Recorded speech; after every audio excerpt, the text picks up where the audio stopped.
Trudeau government has been under fire now for months over the larger issue of Chinese interference. All the opposition parties and others are demanding a full-scale public inquiry into what exactly is going on here. Let's bring in Guy Saint-Jacques, a former Canadian ambassador to China, so well placed to weigh in on this. What do you make of the story of Mr. Saint-Jacques, the Chinese ambassador being summoned by the government?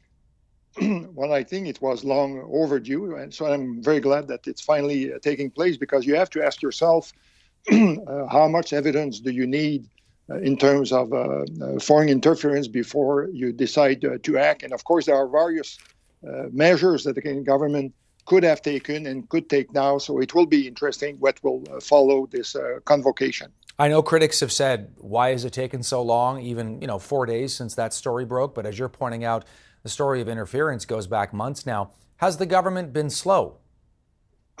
Well, it's very difficult to understand. And in fact, when you look at the law, it says that RCMP or CSIS officers can visit Chinese diplomats when they are found to get into activities that run counter to the Vienna Convention on Diplomatic Relations. And so you can ask yourself, why did not take place earlier? And so now I think that finally there was enough pressure for the federal government to decide that this was the time to act. But when you think about it, I think there was enough evidence to call in the Chinese ambassador years ago, because otherwise what the government ended up doing was to condone the activities, the interference activities ran by the Chinese government. All right, so I'm curious, what happens now? Can you give us kind of in layman's terms, when we say that the ambassador has been summoned, Mr. Saint-Jacques, what does that mean? Well, it's very serious. I recall when I was in Beijing, I was looking also at the time where I was summoned. When they were really displeased, they would summon me at night. I would have to go during the evening at the Ministry of Foreign Affairs. In this case, just being called in is a very significant gesture. And I think the meeting that took place this morning served to warn the Chinese government that these activities would no longer be tolerated. Maybe also the ambassador was forewarned that there will be further consequences. And one of those could be that the government would decide to expel Mr. Zhao Wei, who is the Chinese diplomat posted in Toronto, to leave. In fact, the ambassador Chong Pei-hu may decide that rather than go through that, China may decide to recall Mr. Zhao right away.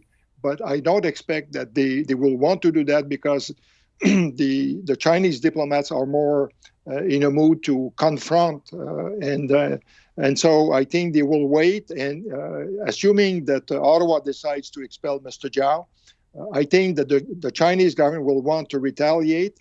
Since he is posted to a consulate, they will look at expelling one of our diplomats at one of our consulates in China. So it could be in Shanghai, Chongqing, Guangzhou, or Hong Kong.